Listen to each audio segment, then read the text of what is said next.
Você é um vaso de valor. Você precisa acreditar que quem é filho é herdeiro e quem nasceu para governar. Deus usa até no cativeiro. Esse tempo vai passar. Não desista de orar. Ele é fiel e verdadeiro. Mas se você disser pra mim que já foi fácil, está quebrado, que por enquanto está assim, jogado aos cantos e encostado, eu prefiro insistir que Jesus está aqui.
cadê o missionário? A música do missionário, como que chama? Simão Pedro Missão. Pedro Missão. Vamos cantar junto com ele? Vamos?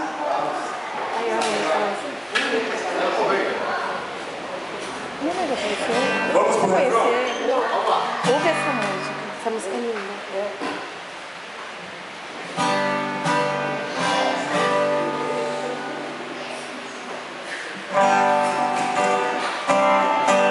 Assim comigo.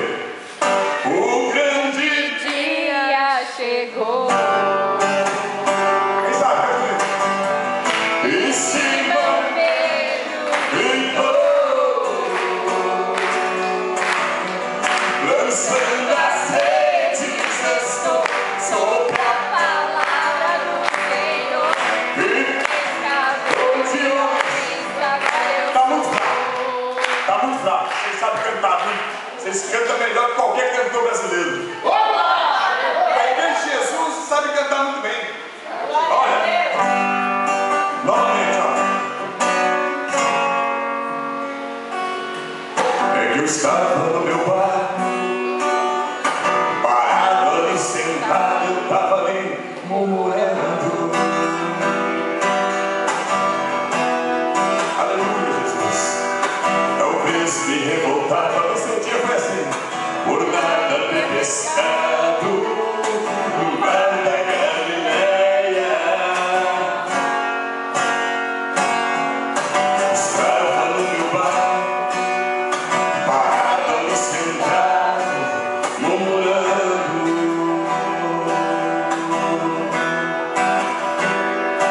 E estava revoltado por nada ter pescado no mar da Galileia.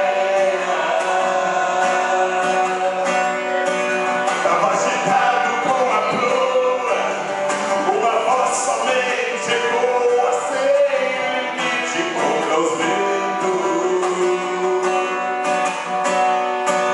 Quando dentro do meu barco eu lançasse novamente as minhas redes.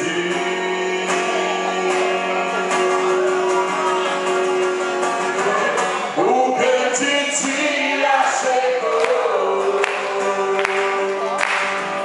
e Simão Pedro gritou,